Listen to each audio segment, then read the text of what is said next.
देखिए, किसान ये कहना चाहता है कि ये जितनी भी समस्याएं समाचारों के माध्यम से आप किसानों तक पहुंचाना चाहते हैं, किसान एक बात को जानता है कि जब किसान जिस फसल को कम पैदा करता है तो पूरे देश में हाय हाय मच जाती है कि साहब किसानों ने फसल कम पैदा की है इसलिए इसके महंगे दाम हो गए। जब किसान खूब फसल पैदा करता है तो कहने लग जाते हैं कि साहब इन्होंने तो बहुत ज्यादा फसल पैदा कर दी, अब प्याज ही प्याज बो दी साहब, अब हमारे पास स्टोर की जगह नहीं है, कहां से दाम देंगे।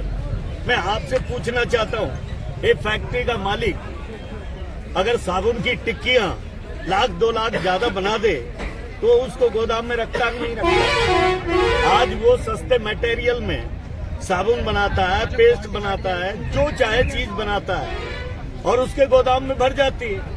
और उसके बाद में एक दिन भी ऐसा आपने सुनने को नहीं मिला होगा कि उसके सामान की कम कीमत हुई हो।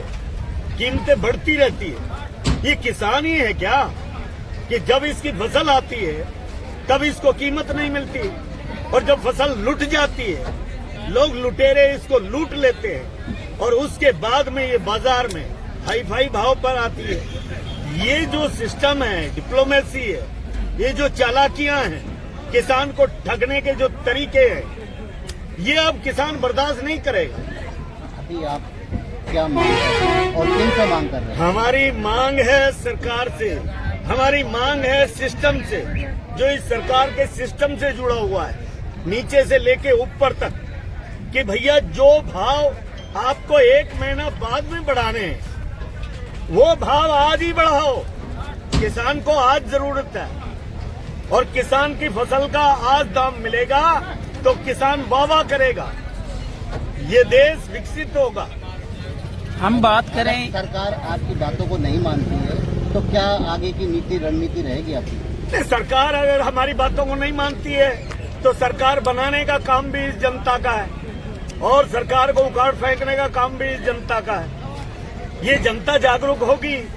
ये जो किसान बैठे हैं आज, जो मंडी में प्याज लाए हैं वो किसान बैठे हैं, जिन्होंने प्याज बो रखी है वो किसान बैठे हैं, जो उखाड़ने की तैयारी में वो किसान बैठे हैं। अभी किसान को कितना भाव मिल रहा है? किसान को भाव कुछ नहीं मिल रहा। मैं तो ये देख रहा हूँ पिछले 4-5 दिन से हाईएस्ट जो भाव गया है वो 8-10 रुपए किलो गया है, कुछ 13 रुपए किलो गया है।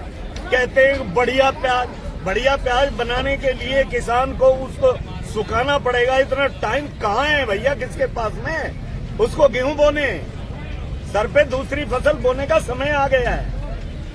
आज धरना दे रहे हैं, कब तक धरना चलेगा? ये धरना आज तो हमारा सांकेतिक धरना है। अगर सरकार के कानों में जूं नहीं रहेंगी तो यही किसान हमें आज्ञा देगा कि इस धरने को आगे बढ़ाओ और भूख हड़ताल करनी पड़ी तो हम भूख हड़ताल करेंगे और ये अनिश्चित काल धरना देंगे। किसान एकता जिंदाबाद, किसान एकता जिंदाबाद।